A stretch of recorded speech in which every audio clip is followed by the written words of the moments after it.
Tutaj widzimy drona, który służy szczepieniu lisów. Zostaliśmy poproszeni przez lasy, leśnictwo pobliskie, które nam zgłosiło problem z tego względu, że szczepienie lisów generalnie polega na wykładaniu 2 razy do roku szczepionek.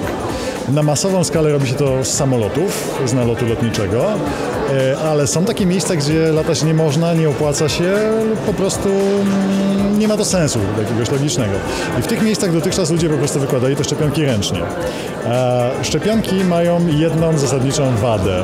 Mają wyjątkowo nieprzyjemny dla człowieka zapach. On bardzo fajnie wabi lisy, ale dla człowieka jest wyjątkowo nieprzyjemny, więc chętnych do wykładania ręcznego tych szczepionek zbyt wielu nie było. Był to zawsze spory problem.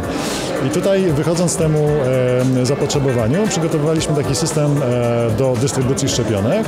To jest system w pełni autonomiczny. On zrzuca te szczepionki z zadanego pułapu. To jest zwykle około 18 do 30 metrów, w zależności od tego, jak wysoko są drzewa. Lot jest w pełni autonomiczny, to znaczy programujemy na ziemi miejsca zrzutu, wysyłamy drona, ładujemy magazynki, ten dron wraca po pewnym czasie z powrotem. System jest w pełni autonomiczny.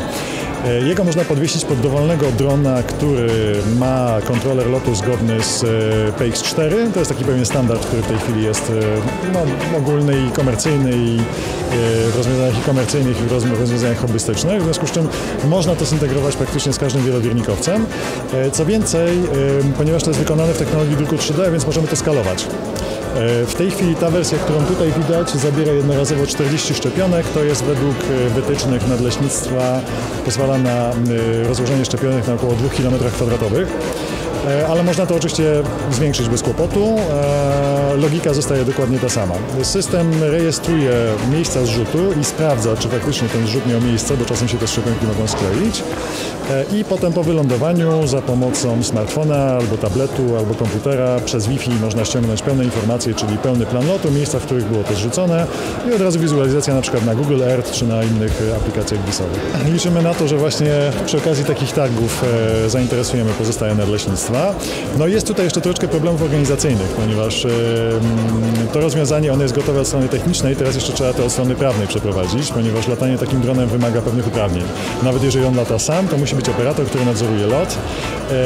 I tutaj trzeba będzie znaleźć jakąś taką drogę na skróty.